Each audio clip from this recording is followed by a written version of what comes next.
Aduh.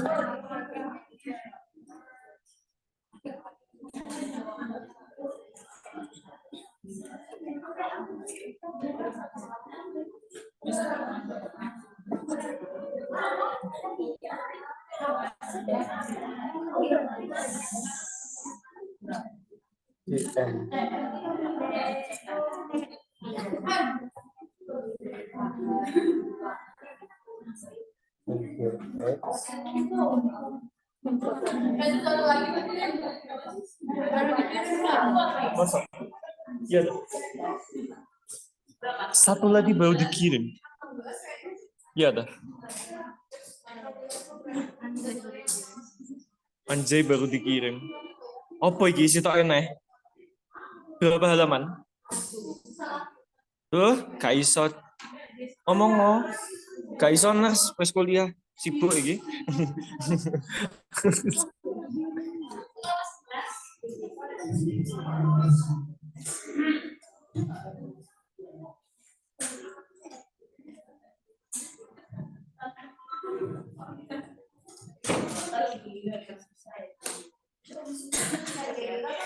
Mesti kita ya. Nah. Koyoke gitu. Guys, share screen no. China zoomku maksudku. Hah?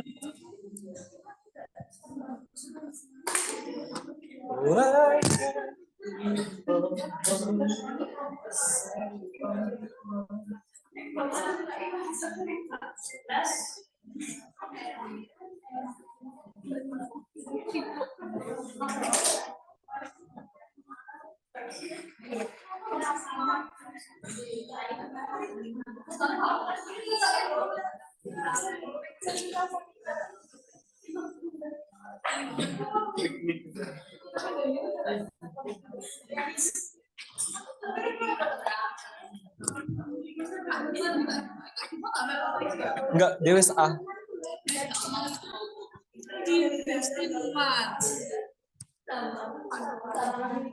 Saya skin no. Nang zoomku. Sing tak kirim nang grup.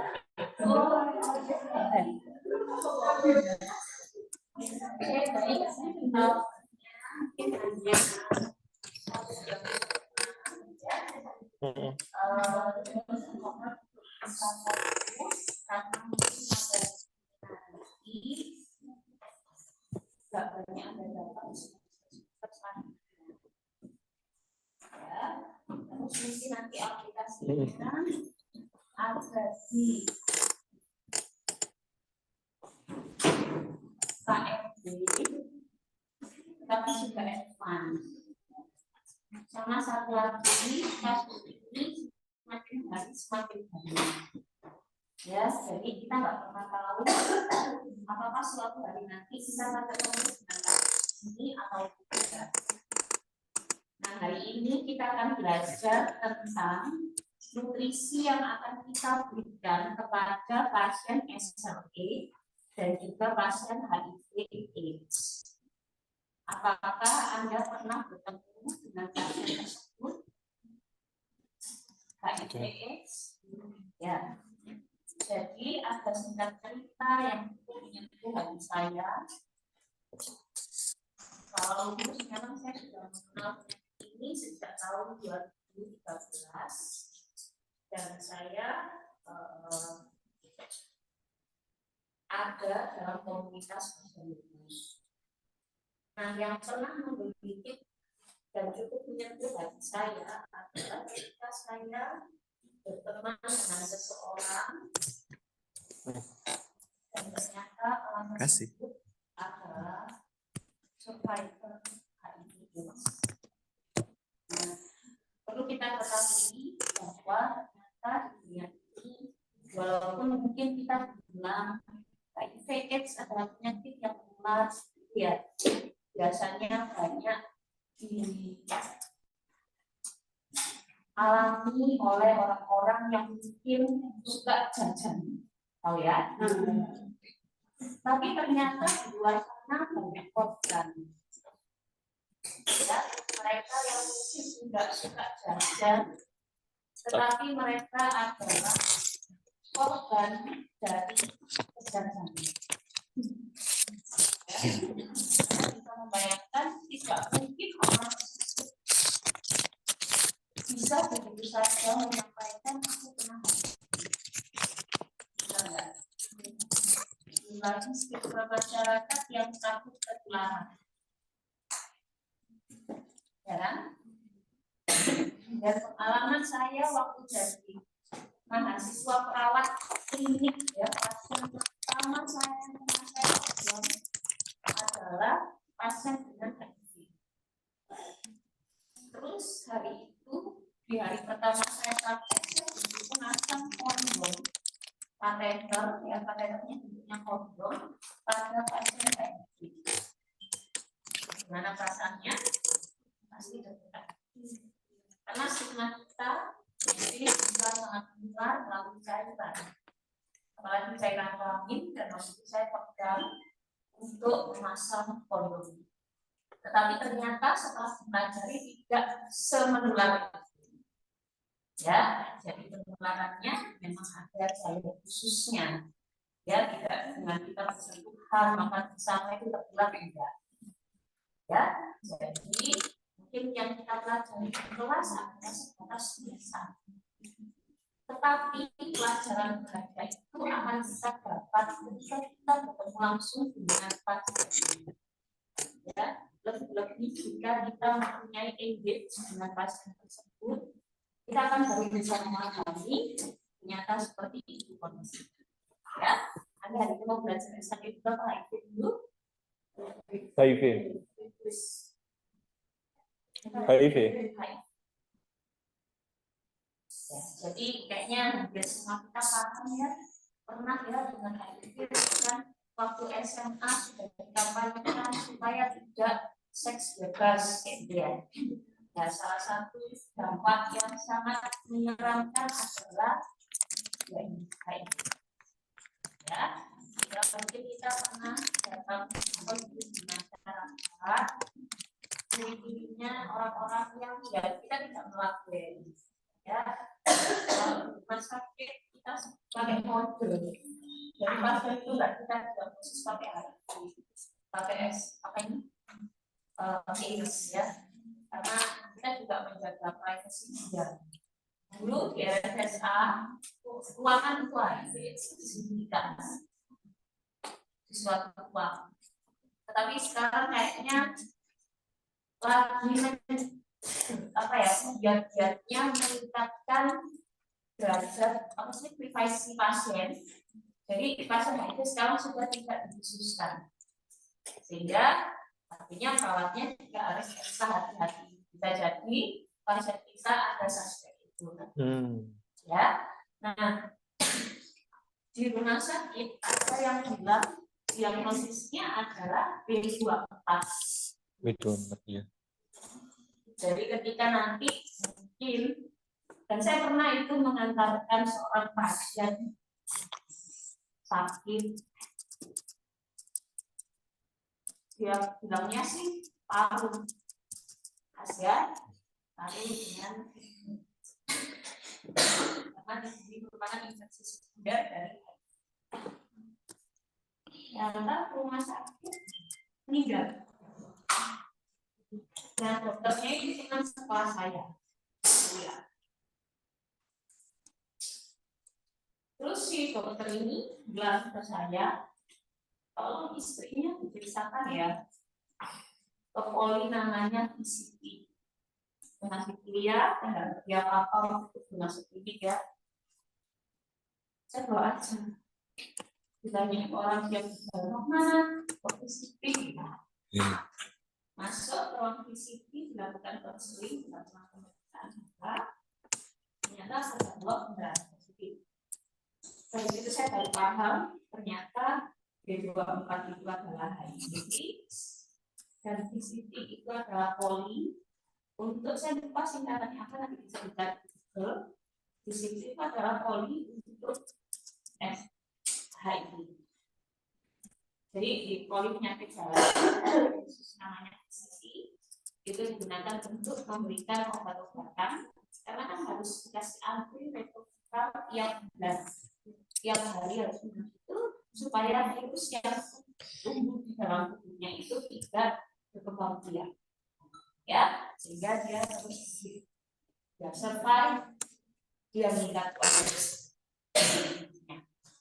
Oke, bisa dipahami sampai sini. Jadi HIV/AIDS adalah penyakit infeksi, ya, infeksi yang disebabkan oleh virus, namanya virus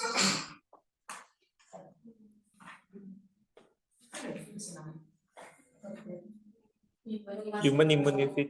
Ya. Immunity Dan deficiency dia virus. menyebabkan imunodefisiensi.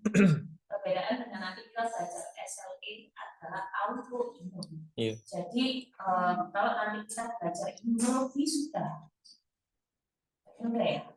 Belajar imunologi kalau nggak salah. Ya. Imunologi, IDK, ya IDK. Itu ya. Kayaknya kalian kalau baca cuma satu kali imunologi kurang. Ya kalau pengen belajar imunologi memang perlu waktu cukup. Saya belajarnya 1 semester aja kurang. Ya saya dulu ngambil peminatannya.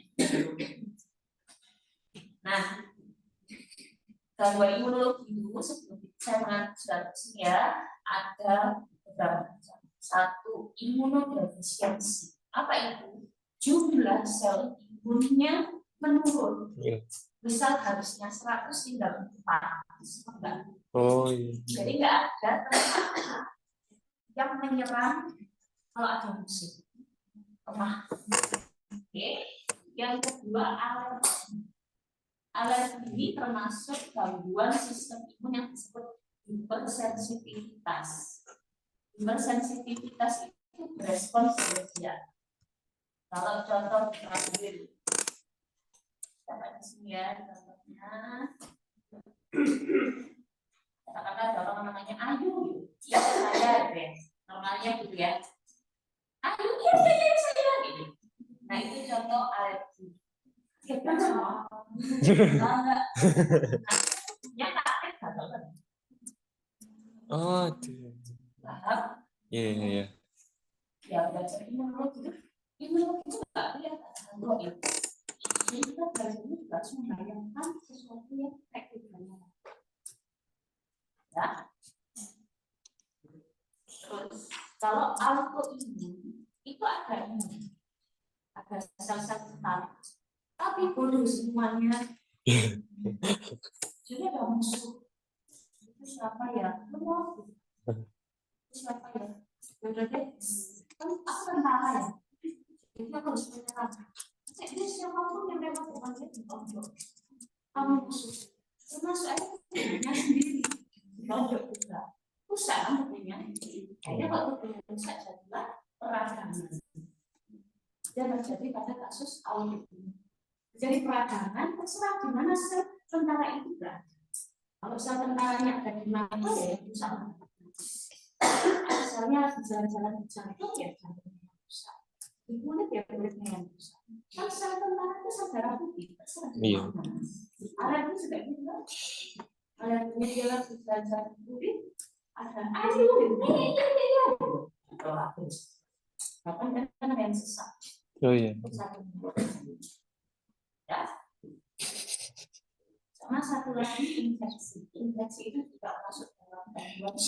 Serokonversi. Akan misalkan melibatkan sel-sel seperti neutrofil, basofil dan sebagainya. Ya, dan HIV/AIDS ini termasuk penyakit infeksi yang menyebabkan imunodefisiensi dan dua gangguan yang terjadi HIV. Nah, kalau Anda masih ingat yang namanya sel B dan sel D,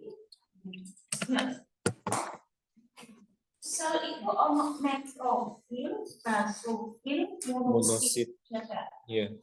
Itu namanya tentara ajudan.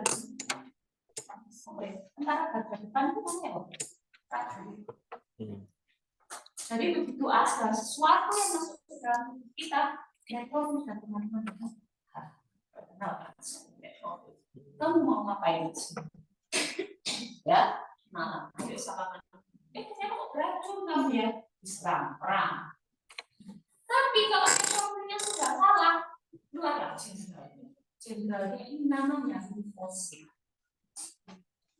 Nah, limfosit itu ada dua, limfosit T dan limfosit B. Limfosit T ini yang sel, ya terjadi di sel. Limfosit B humoral, cairan. T yang terjadi di sel. B kerjanya menghasilkan antibodi. Antibodi adalah yang bentuknya terbalik. Kalau ada musuh tidak memegang diri. Nah, kalau antibodi sama antigen bercapitan, mereka menjadi kompleks antibodi. Kompleks antibodi ini bisa bersifat tidak bekerja. Jadilah nanah. Ya,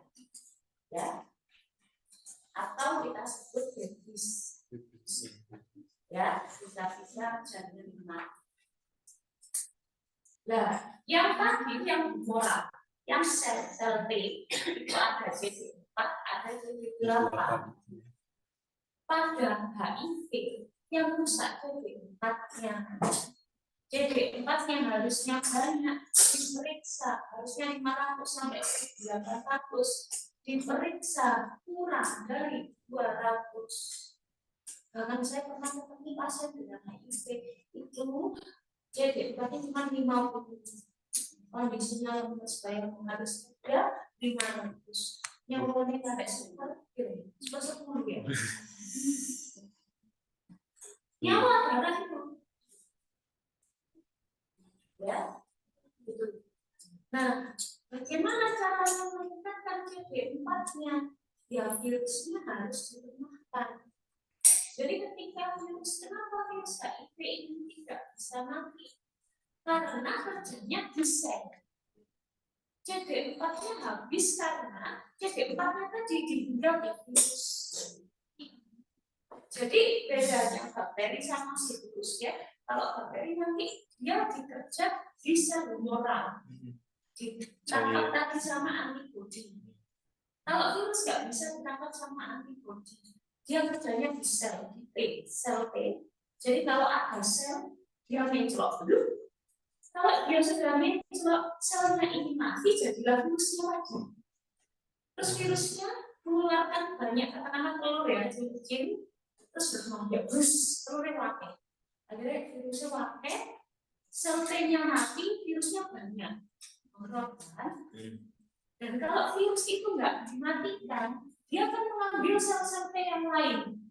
Bisa membayangkan nggak kalau saya nggak makan? Bisa ya? Bisa.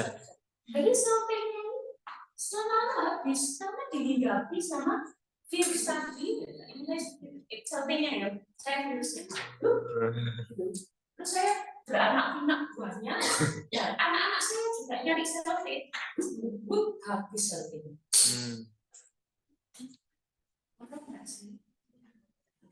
Itu dari segi dalamnya, luarnya pasien yang nggak berdaya itu sama virus.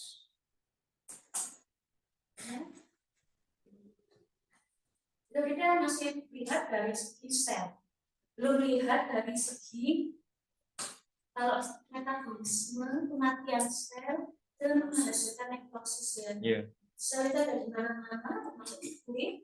Kalau sel kulit kita mati ya hitam-hitaman, menyebabkan biasanya kulitnya juga. Ya. Nah,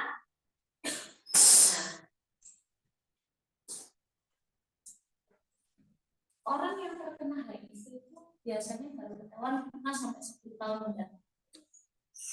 Dan pernah kejadian teman seangkatan saya waktu di rumah sakit kesuntik jarum yang habis disuntikkan ke pasien HIV. Akhirnya laporkan, akhirnya dia juga itu terapi ARV. Karena nggak bisa ini kesuntik besok saya positif juga, ini nggak bisa. Jadi dia harus dites lagi 5 sampai 10 tahun mendatang. Ya, gimana takdir Allah? Ya memang kita harus resiko memang. ya. Nah, jadi tahapan hasil conversion dia belum muncul gejalanya, asimptomatik juga belum muncul. Baru simptomatik itu biasanya rasanya lemes, badannya mulus, ya, terus kemudian sering batuk, muncul tinggi, ya, terus sariawan karena banyak jamur. Jadi dia itu karena sama seperti SOE juga sering muncul jamur, ya. Jadi karena kekebalannya menurun, jadinya jamur yang harusnya ada di tubuh kita itu fungsinya baik, jadi berkembang biak dengan banyak putih-putih, sariawan, ya, muncul. Nah, let's say biasanya dia sudah masuk rumah sakit, dia harus diberikan penanganan total, bahkan kadang sudah mengalami meningitis dan akhirnya meninggal dunia. Ya, karena pasien yang tiba-tiba meningitis itu karena apa? Suhu berpikir jangan-jangan. Nah, sehingga memang kita harus nomor satu menjaga diri kita. Ya, berikutnya, kan pasiennya harus minum ART itu tiap hari. ART sama BPJS itu cuma dikasih dan 1 kali. Jadi pasiennya wajib kontrol tiap bulan. Dan tiap 3, jadi 1 tahun 4 atau 2 kali, 2 sampai 4 kali itu diperiksa CD4. Tapi sekarang sudah bukan CD4 lagi yang diperiksa, tapi juga virulensi dari virusnya. Jadi virusnya ini berkembang biak banyak atau tidak? Viral atau virulensi? Viral itu melihat virusnya ini sudah berkembang biak, sudah tenang, ya. Goalnya adalah viralnya rendah, ya. Nah, ini pengobatannya seperti rapirin, efaviren, lamivudin, sidofudin, nevirapin. Sama pemerintah diberikan gratis per harga 1,4 juta.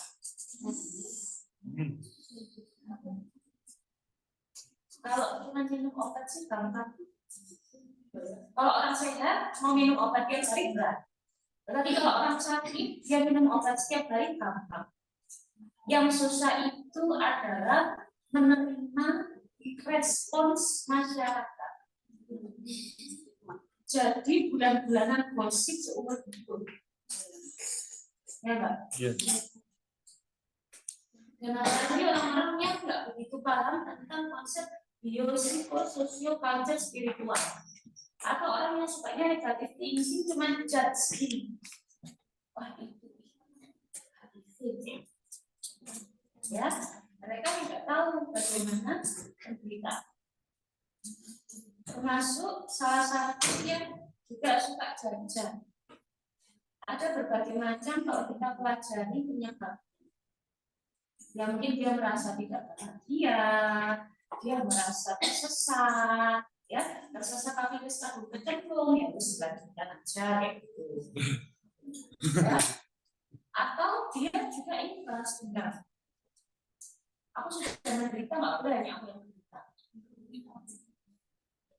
Ya, sehingga memang kita harus banyak berdoa supaya kita sedang jalan yang lurus. Kalau sudah kecenderung, kita bilang apa? Ya sudah, nggak cuma di dunia aja ini, kalau dunia ya. Oke, ini ya efek samping. Jadi penggunaan ART itu menimbulkan hal-hal yang tidak menyenangkan. Ya namanya obat keras membunuh sel pasti tidak. Sama nanti kita jumpai di tes sel ya. Nah itu lihat. Coba bayangin kalau pasien minum obat nggak langsung makan. Pernah? Ada yang pernah mengalami nggak langsung makan? Pernah ya? Nah. Saya pun juga pernah. Beberapa waktu yang lalu, kalau ada yang sempat ngopi, saya pertama kali mungkin masuk sini masih daripada sekarang. Saya pernah sempat sama sekali tidak punya lapar. Saya bingung. Kok bisa ya nggak punya lapar? Melihat makanan nggak enak. Benefitnya oke, bisa menurun, tapi lama-lama kok itu banget. Terus tadi kan kita udah belajar ya tentang metabolisme, kita pasti butuh metabolisme. Nah, kita juga mikir ini butuh metabolisme. Tandanya ketika dia metabolisme kesini. Jadi makan bukan karena lapar, perutnya ususnya berfungsi, ya, tapi karena sudah ada tanda-tanda saya harus metabolisme. Nah, bayangin kalau pasien yang bukan dari background kesehatan, nggak pernah belajar pelajaran nutrisi, nggak pernah belajar metabolisme, menderita kayak gitu tiap hari. Dibiarin loh, sehingga di sini tugas kita menembak pemberian nutrisi. Jadi pemberian nutrisi ini karena bukan pasiennya, bukan semata-mata pasiennya ini kurus harus dikasih makan. Ya, biar dia pengobatannya oke, ARV-nya dikejar. Kalau ARV-nya dikasih terus, tapi dia nggak makan kan susah. Ya, diare, pernah diare? Bisa ya? Tapi jelas kayak ujian. Ya, nggak bisa ditahan. Baunya juga luar biasa. Nah, kalau pasien ini jelek kondisinya, biasanya diare. Ya, kadang pasien HIV itu suka diare, tapi tanpa ini sesuatu yang apa ya? Jadi penyakitnya HIV diare. Dikasih ARV tambah diare, sama ya. Jadi pasien HIV biasanya diare. Kalau boleh kondisi, kenapa bisa diare? Karena bakteri yang di usus tadi gerogol di usus. Jumlahnya berkembang biak banyak. Ya. Terus jadi diare. Dikasih ARV, diare. Caranya biarin dulu. Yang penting dikasih minum yang banyak dan nembaknya di dulu. Kita ngasih terapi itu bukan hafalan HIV, dikasih makan yang banyak, TKP, itu yang tidak ada ya. Tinggi karbohidrat, tinggi protein, itu istilah di dalam rumah sakit TKP. Ya, bukan semata-mata hafalan itu kita lihat dulu kondisi pasiennya. Ya kalau diare, kita lihat dia kenapa bisa diare. Oh, karena dia ini sedang mengalami fase memang diberikan banyak bakteri di ususnya, sehingga diare dulu. Nanti ARV-nya bekerja, bakterinya lama-lama mati. Nanti juga dikasih antibiotik. Ya, nanti memang harus beradaptasi. Itu yang harus kita ajarkan pada pasien. Saya memberikan nutrisi. Ya, bersama. Tapi nggak bisa Allah semua kalian itu pastinya sabar ya Bu ya. Dijawab kan. Kamu cuma bisa bilang sabar, coba Allah ya. Tapi gue nih. Belum lagi kalau orang yang lantas.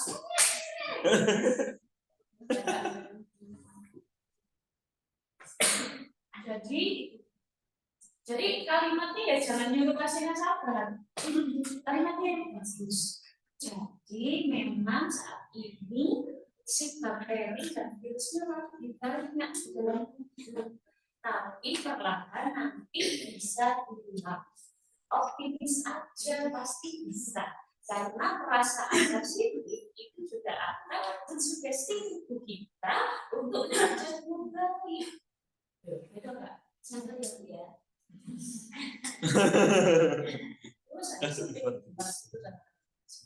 sabar ya Mbak ya, makanya harus sabar. Apa ya sendiri paling biasa kalau bingung. Ya enggak.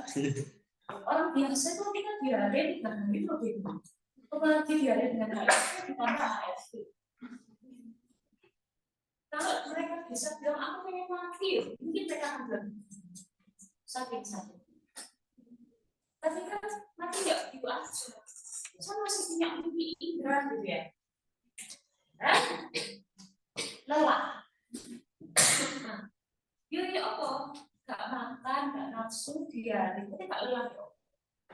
Nah, tetapi ada khas, ada penyakit-penyakit imunologi. Mereka biasanya lelah luar biasa. Pernah lari nggak? Lari kejar, tapi bayangnya kalian dikejar anjing. Terus lari maraton pernah SD, SMP, SMA ya? Habisnya orang enggak. Itu yang mereka rasakan setiap hari. Padahal mereka nggak lari. Lelah, dan semua ini semua. Itu yang mereka. Namanya fatigue. Ya. Jadi jangan anggap pasienmu nanti dia ada fatigue, lelah, dia udah istirahat seminggu itu nggak cukup. Jadi kita harus kasih obat biar dia bisa. Nah obatnya masalah yang bikin lelah juga gitu.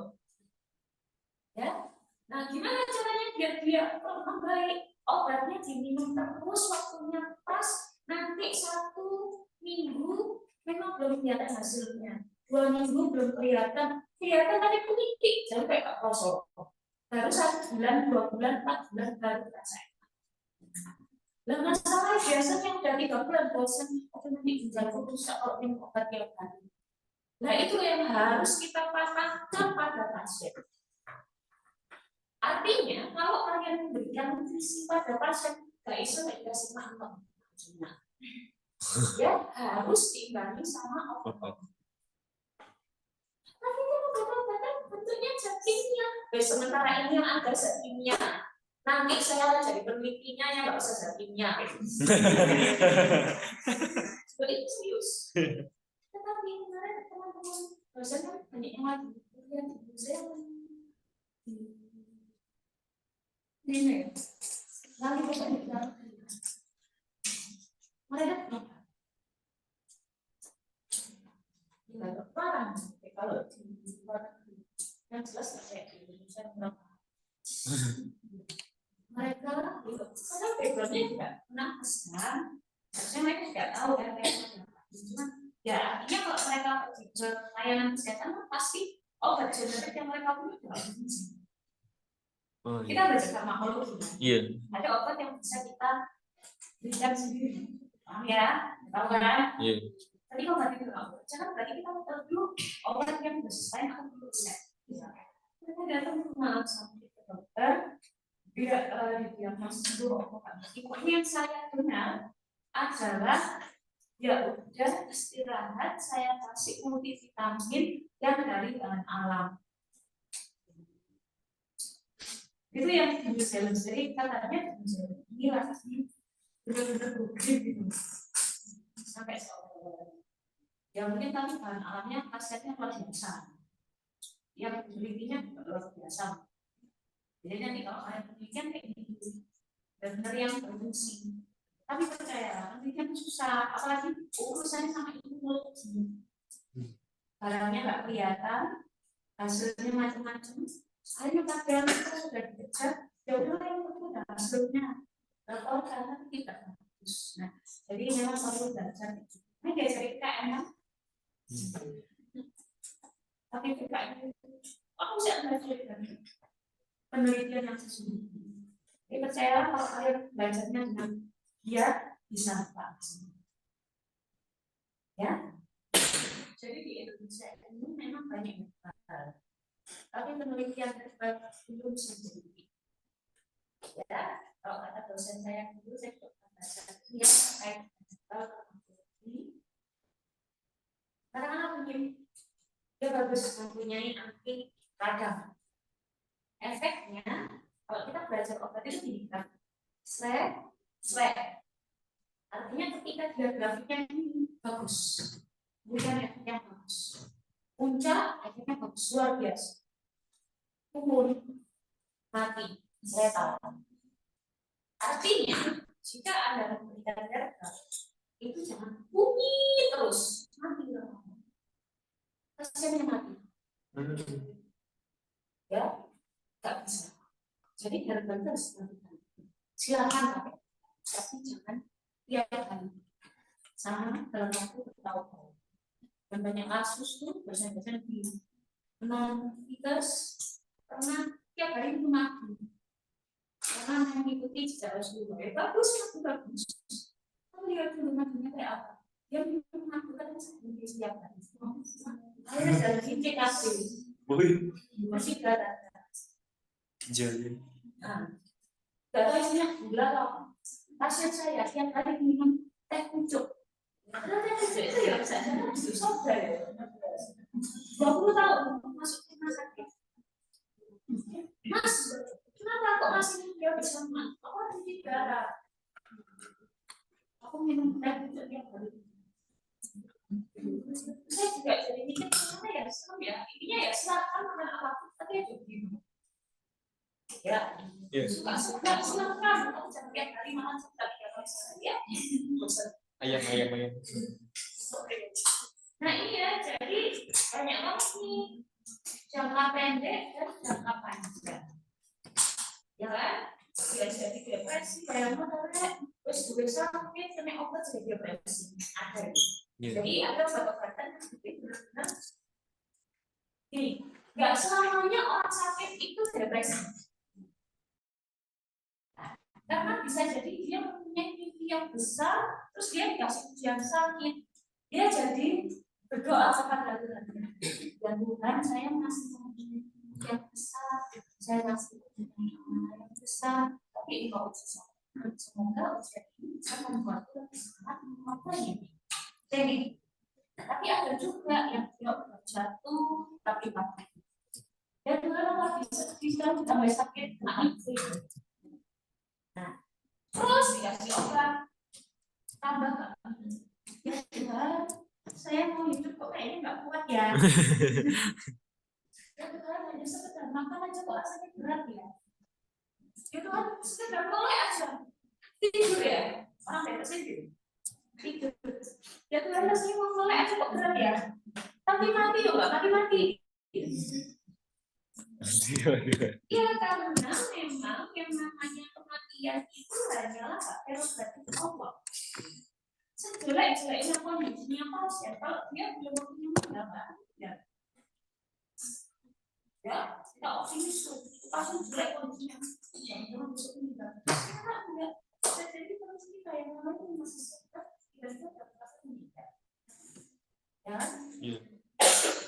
Terus mual, gangguan tidur, terus depresi, sakit, kayak bisa tidur, ya, lipodistrofi, jadi banyak gejala-gejala di namanya, kolesterol, triglycerida juga meningkat, itu rasanya nggak enak, sakit semua badan, ya kan? Terus semua itu kan ibarat badan rusak gitu ya, tapi bisa atasi. Resistensi insulin, jadi kalau insulin rusak itu sedikit jadi makan banyak mas ya. Jadi itu ya harus makan banyak mas. Nah, jadi itu juga jaga juga ya. Kalau pasiennya ada riwayat makan banyak itu berarti makannya harus sedikit tapi sedikit. Ulang padatnya berkurang, hasil fakta kerusakan. Nah terus kalau orang kena HIV/AIDS itu bisa mengalami banyak penyakit di investigasi kok ya. Ini kan penyakit juga nggak mudah ya. Pneumonia, TBC, meningitis, toksoplasma, ini namanya infeksi sekunder, penyakit penyerta. Kenapa bisa terjadi? Karena tubuhnya lemah, imunnya sedikit, jadi virus apapun yang lewat, COVID boleh karena saya positif bisa tidak boleh. Baik, jadi kalau memberikan nutrisi pada pasien itu memang simptomnya dia. Jadi dia butuhnya apa, terus dia bisa nggak makan banyak. Kalau nggak bisa makan nasi makannya sedikit sedikit. Ya, nggak apa-apa nasi makan pasien cuma 1 butir kacang loh Pak Bobo. 1 butir biskuit ya Pak Bobo. 1 dulu. Habis itu 1 lagi. Memang manajemennya gitu. Kalau nggak gitu, kita masih ya dia buatnya cuma 1 butir. Yang di sini tahu yang kecil ya. Kamu masih 3 bulan. Itu orang dengan gangguan harus makan Jadi yang ada udah masuk sampai lambungnya oke, sama dikasih biasanya anti ini sih, anti mual, anti biar nggak diproduksi asam lambungnya ya, berarti pelan-pelan lama sembuh. Jadi jangan memaksa pasien makan banyak kalau dia udah lama makan. Ya. Nah, terus biar berat badannya terjaga, idealnya diberikan 17 kalori kali setengah kilogram berat badan. Kalau dia infeksi berarti dinaikkan 20. Kalau berat badannya menurun berarti 25 kalori kali setengah kilogram berat badan. Jadi memang penimbangan itu penting. Nah, sekarang ada timbangan AI yang juga nggak melihat berat badan aja, tapi melihat ular atau usia. Jadi gimana terus laki-laki membutuhkan energi lebih besar daripada wanita. Karbohidrat ditingkatkan supaya ada isinya. Vitamin dan mineral wajib, ya nggak cuma orang HIV ya, kita sendiri juga nggak boleh. Karena kadang kalau vitamin dan mineral kita juga orang minum air putih yang banyak, ya virus-virusnya ya keluar dulu. Ya lembut, jangan makan berlemak, jangan banyak-banyak, boleh kasihan dong. Dia udah sakit, pengen makan sebelah, nggak boleh. Ya nggak besok mas gitu. Iya. Jadi ya nggak apa-apa. Jadi ini aja hidupnya kok aja misalnya dia suka sebelah, perutnya sakit, ya kasih omong, makan.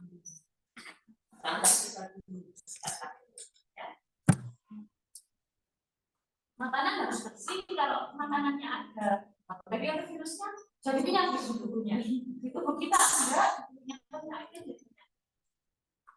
Terus makanan mental dia tidak susi-susian di depan itu juga dari. Terus itu steak yang bakar langsung raus. Sama dilihat samping ASP-nya apa kita berikan. Itu terkait bisa dengan ditanyakan kayak jadikan kan kita ya jangan hanya kan saya paham ya saya Paham. ya semua Lain. diberikan Kan bisa belain. sama teman-teman saudara-saudara kita yang sedang mengalami. Dan semoga rantai ini tidak ada lagi peningkatan angka karena di balik sakit ini juga perhatian. Oke, kalau ini penyakit menular, sekarang kita akan belajar penyakit yang tidak menular. Yaitu lupus atau sistemik erythematosus sistemik lupus erythematosus. Jadi lupus itu ada macam-macam. Ada discoid lupus erythematosus atau DLE, sistemik lupus erythematosus atau SLE. DLE yang dikenal cuma kulitnya aja. Sistemik itu sistemik seluruh tubuhnya. Ingat karena tentara tubuh kan ada di seluruh tubuh. Iya.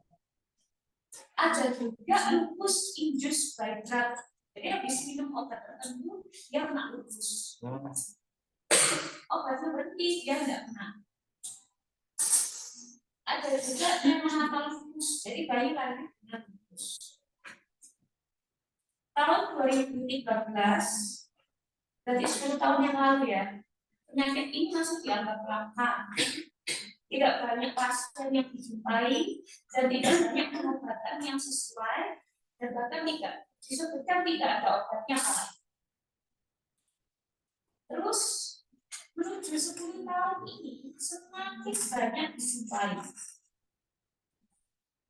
Ya, semakin banyak dijumpai. dijumpai dan hampir tiap minggu itu ada pasien baru. datang ke rumah sakit dengan gejala ini demam berdarah. Tapi diobati dengan demam berdarah itu tidak begitu membaik. Apa yang banyak gitu? Datang dengan tipes, kasih obat tipes tidak membaik, bahkan ada yang meninggal dunia. Dan ada yang gangguan ginjal, diobati pakai ginjal, dari obat-obatan ginjal tidak membaik. Ternyata, tapi sekarang semakin banyak penelitian, semakin banyak edukasi, dari ketahuan. Oh, kalau dia kayak tipes, kayak demam berdarah, kayak penyakit ginjal, tapi bukan itu semua dari obat-obat yang baik. Sekaligus langsung dites namanya anti-GS, DNA atau ANI. Dari antibodi untuk melihat adanya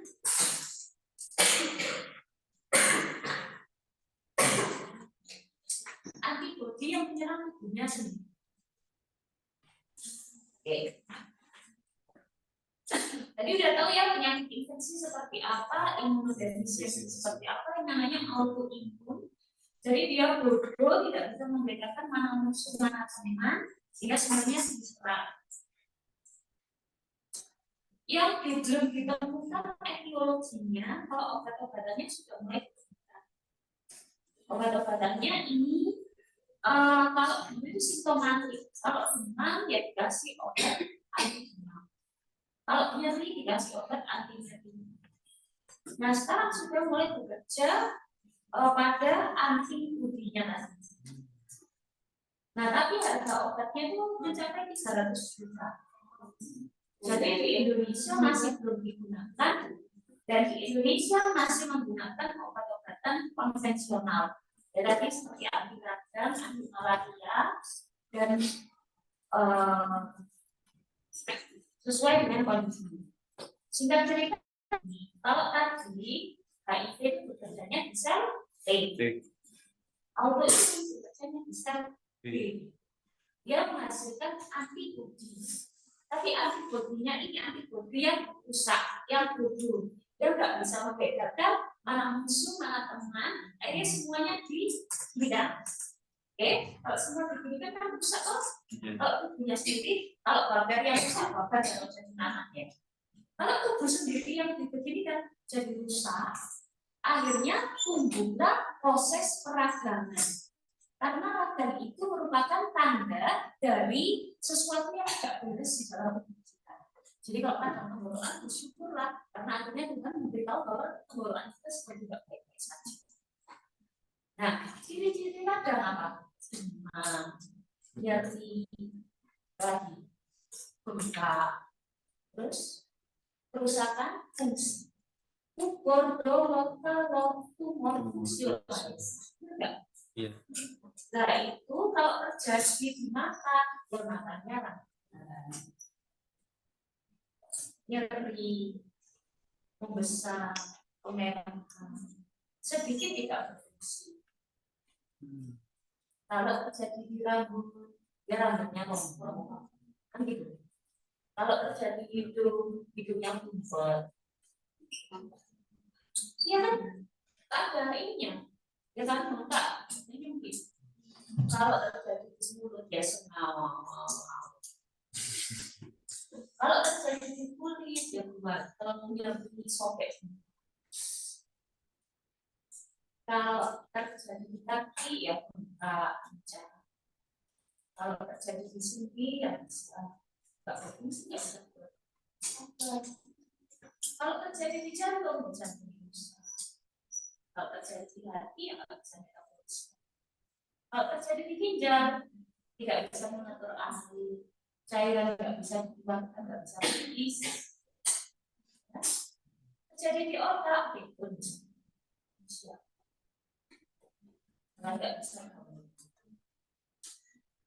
Nah, sehingga obat-obatannya diberikan supaya radang itu berhenti. Itu di Indonesia. Nah, terus di dalam proses pembentukan antibodi tadi ada yang namanya B40. Nah, B40 ini ditemukan ada obat anti malaria yang disebut hidroksikloroquine. Hidroksikloroquine kalau kemarin Anda sempat notis waktu COVID itu sering digunakan. Jadi dia bisa menghambat di 40 sehingga proses pembentukan antibodi tadi tidak terjadi. Tapi apa akibatnya kalau antibodi tidak terbentuk? Imunodefisiensi. Tapi namanya bukan imunodefisiensi kalau pada pasien autoimun, tapi imunokompromis atau kompromis medis.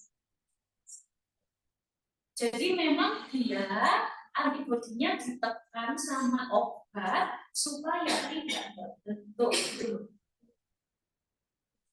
Atau dia juga menghambat sitokin. Jadi kalau kadar biasanya menghasilkan IL-10 yang banyak. Nah, dengan diberikan obat anti radang seperti golongan steroid itu bisa menghentikan IL-10 sedikit. Jadi nggak ada.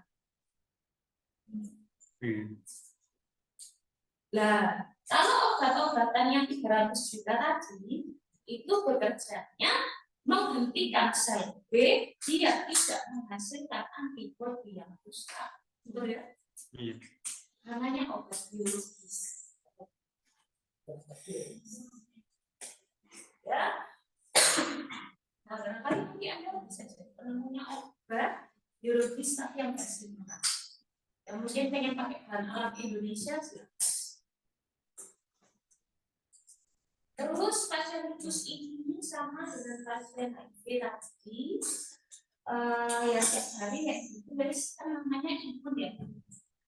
Kondisinya fluktuatif. Dan kambuh kalau kambuh namanya flare up atau exacerbasi. Kalau baik atau tenang kita sebut remisi. Terus nggak bisa deteksi. Jadi kalau hari ini baik, besok. Apakah itu disengaja? Enggak. Ya nggak disengaja. Memang seperti itu karena ya obat-obatannya kan masih belum oke lah ya. Jadi memang selama ini yang diandalkan masih pengalaman dia dalam 1-2 tahun beradaptasi dengan tersebut. Jadi akhirnya dia terbiasa, oh nggak apa kok, biasa kayak gini. Terus dia disebut penyakit situ wajah. Apa? Karena dia suka meminum penyakit antara pasien satu dengan pasien yang lain berbeda. Ada lagi nggak sih? Kalau HIV tadi kan semuanya sama kayak gitu ya. Yeah. Kalau itu sudah. Jadi ada orang yang pipinya itu ada merah-merahnya kayak blason. Ada yang enggak kayak gitu. Ada yang baik-baik aja tapi nggak sinar matahari langsung kesakitan. Ada yang karyawan, yang harus karyawan. Ada yang ginjalnya bermasalah tapi otaknya baik-baik saja. Ada yang bermasalah, jadi kayak biar nggak gitu. Namanya neuropsikiatri. Kadang itu ya sensitif. Nah, di pasien-pasien kayak gini, karena ya apa ya? Mereka ya sakit, mereka ya sedih. Tapi kadang mereka juga harus kontrol. Jadi juga penyakit ya orang lain juga. Nah, sehingga ya memang butuh skill ya untuk merawat pasien dengan lupus.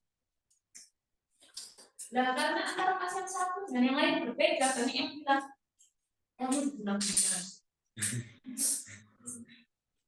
Dan di Indonesia sangat kental kan, alasan itu. Dan ya apa ya, dibilang percaya ya nggak percaya gitu. Kadang kalau dibuktikan secara ilmiah nggak masuk, tapi yang dilihat kayak gitu gitu. Itu yang namanya transculturalism. Kita perlu belajar tentang budaya. Ada satu lagi, dia suka meniru penyakit lain seperti demam berdarah, tipes, multiple sclerosis itu gangguan saraf yang dia nggak mampu melakukan saraf nggak bisa. Jadi lemes terus. Nah, sehingga dia disebut sebagai the great imitator, peniru.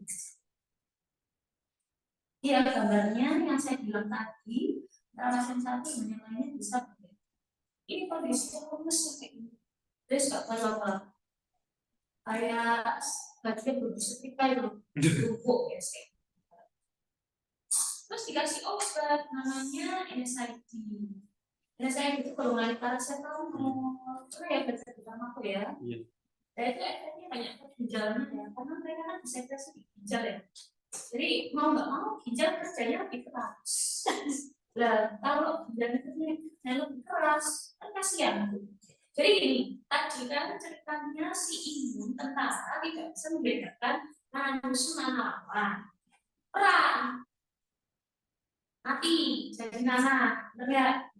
Nana ini debris ini namanya di dalam pembuluh darah kan dibawa aliran darah, benar. Menuju ke kayak selokan itu lancar ya. Tapi begitu selokannya sempit alirannya, tersumbat nggak kalau banyak sampah? Iya. Nah, sumbatannya itu di pembuluh darah yang kecil. Pembuluh darah kecil itu biasanya di sendi, di otak, di ginjal. Sehingga banyak muncul gejala situ yang parah di ginjal, sendi, dan otak. Nah, terus kalau steroid ini jadi munfaskuliar kalau dadanya gede banget, buka susah sembuh ya.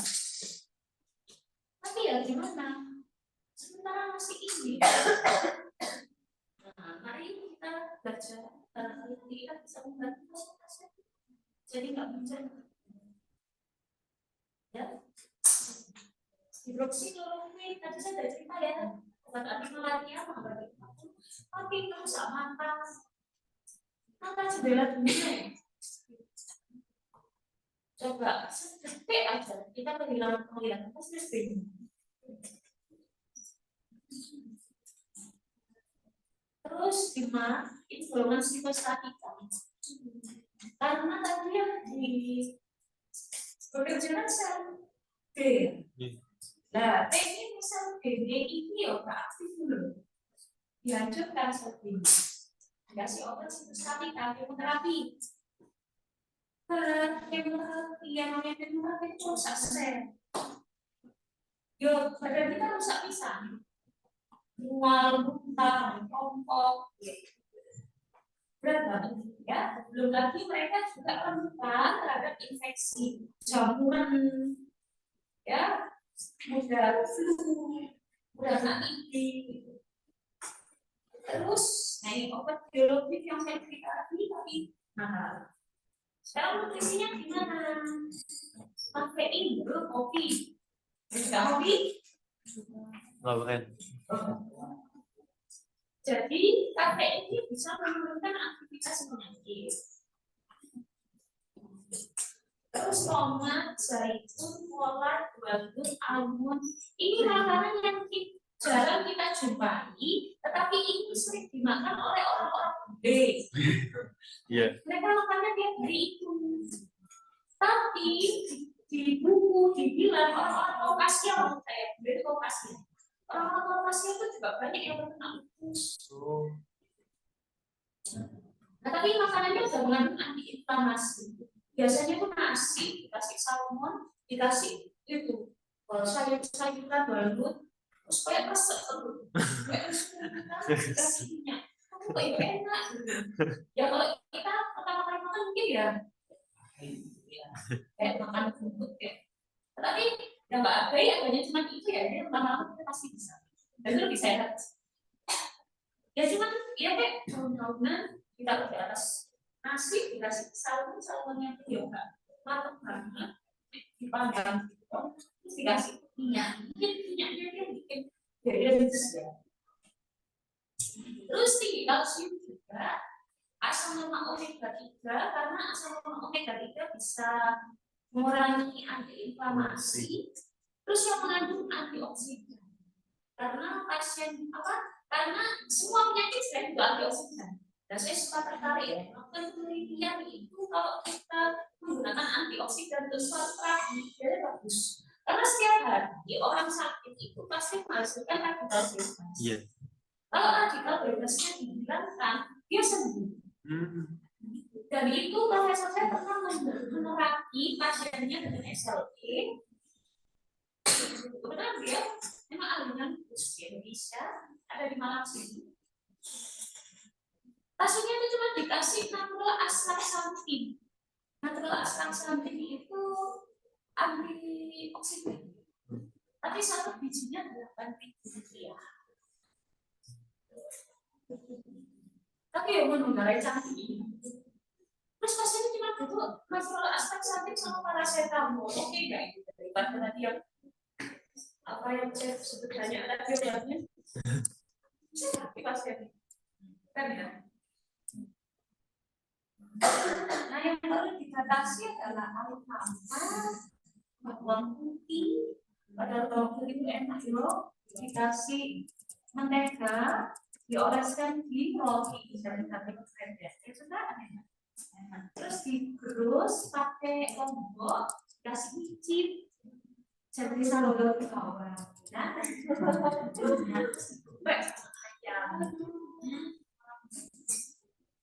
Terus echinacea, cauliflower, gantang, karena garam bikin semakin cantik. Tapi nggak iso, garam itu enak, ya kan? Ada di mana-mana, di kecap pun ada. Iya. Di tepung pun ada garam, tapi jelas garam. Tak kalian. Di gula juga gula, tapi di garam itu sebenarnya kebiasaan. Kalau kalian mau mulai itu bulan dan garam. Jadi ketika kita sudah merasakan tiap hari manis dan asin, kita susah kehilangan mereka.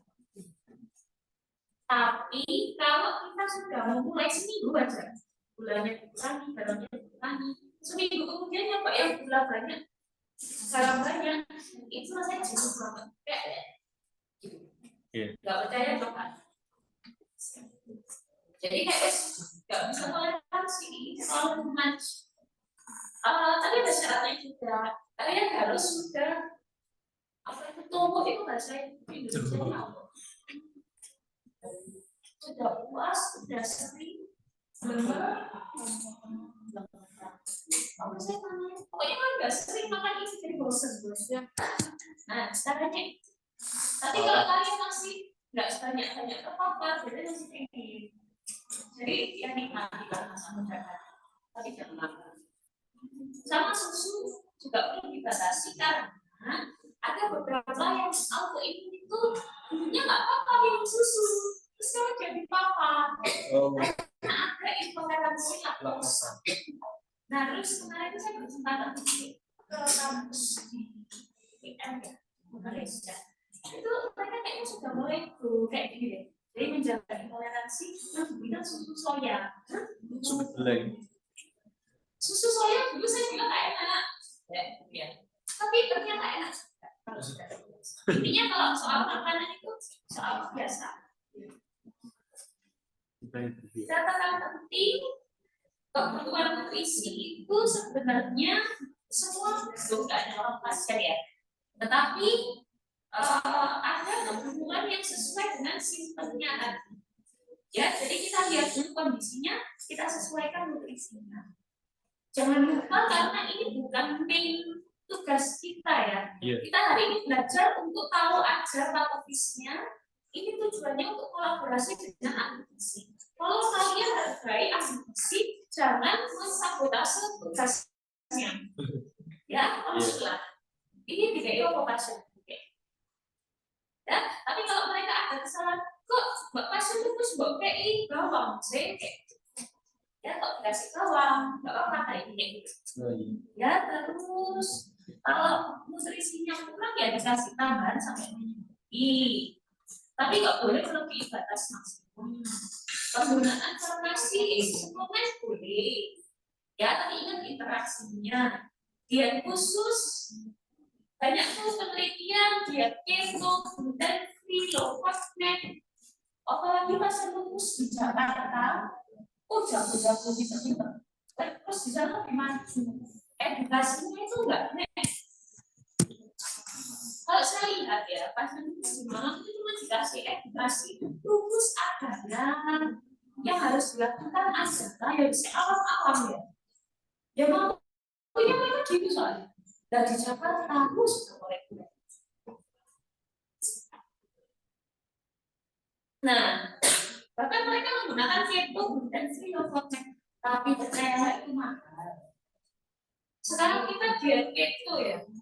Diet keto itu diet yang enggak mengandung keto itu sebenarnya saya lupa. Lupa guys. Terus ini tidak pernah bisa penelitiannya gitu. Karbo susah. Dan seringnya suka diet ya. Gak makan tepung, gak makan nasi ya. Dan terus pasiennya makan apa? Ya kok pasiennya bisa beli itu, belinya di Transmarket sama lainnya ya. Harganya yo 3 sampai 10 kali bisa, gitu kan? Dari pasien bukan dari golongan ekonomi menengah ke atas biasa loh. Daripada buat beli kayak itu, mending dia mau memenuhi kebutuhan yang lain buat happy-happynya dia ya kan? Nah, jadi memang bagus, tetapi daripada dia mengutamakan itu dia lebih stres ya, menimbulkan konflik keluarga, misalnya sakit perempuan, suami harus mencari uang banyak kan kasihan. Jadi ya nggak apa-apa makan yang biasa aja, ya. Lalu nanti silakan kalau ada promosi pakai diet. Tapi orang-orang yang menganut ini, mereka sangat bagus itu untuk ini ya, bagus, tapi dia untuk ekonominya. Ya, jangan memaksakan keadaan. Terus kalau pasiennya, jadi karena ada lupus, ya kan ada gangguan yang lain, seperti insulinnya bermasalah. Terus tadi di gejalanya kena atau pembedarannya kena jadi hipertensi, alergi dan sebagainya. Jadi dietnya ditambah dengan tambahan sakitnya tadi. Sebenarnya kalau itu nggak ada tantangan. Tantangannya itu adalah di penyakit sebenarnya. Oh ya, kalau ginjalnya itu harus menjaga garamnya. Saya pernah tanya teman saya, itu gimana caranya jaga garam? Saya pernah cuma pakai makan nasi sama kerupuk saja, sama kecap dan saya nggak pernah tambahan proteinnya banyak. Karena kalau ginjalnya itu bermasalah, saringannya rusak, glomerulusnya radang, jebol. Akhirnya protein keluar dari urin, gula keluar, tidak diserap lagi. Akhirnya pada saat dites urin ada protein plusnya itu plus 1, plus 2, plus 3. Semakin banyak plusnya semakin parah itu ginjalnya. Harus cuci darah sebentar, tapi nanti balik. Bedanya itu dengan sakit ginjal yang lain. Kalau sakit ginjal, kata ginjal biasanya dicuci darah selamanya kan? Nah, kalau lupus enggak. Kalau ginjalnya sudah membaik, ya baik. Itu yang harus kita bangun optimisme pada pasien lupus. Ya. Nah, terus pasiennya tak tanya, iya, aku caranya bisa proteinnya nggak muncul. Dia makan nasi, kerupuk sama kecap. Bener ya, proteinnya kayak gini dari kecap ya. Tapi bisa ya. Tapi ya memang keadaan sih kalau membuat kita pintar ya. Dan yang terakhir pemberian nutrisi di klinik wajib. Ada gizi. Alhamdulillah. Belum waktunya habis ya. Iya. Oke, silakan ada yang mau ditanyakan. Buat orang-orang itu kan udah makan nasi itu bisa mungkin fitness nanti ikut dan kita punya lagi ya masih karena ada yang menyebutkan bahwa sinar UV itu berperan dalam kekambuhan. Itu yang UV kekambuhan itu benar. Tapi kalau penyebabnya belum. Jadi kita mikirnya mungkin UV juga menyebabkan. Lagi. Ada yang nggak ada sekarang. Assalamualaikum warahmatullahi wabarakatuh. Waalaikumsalam warahmatullahi wabarakatuh. Terima kasih, Nas.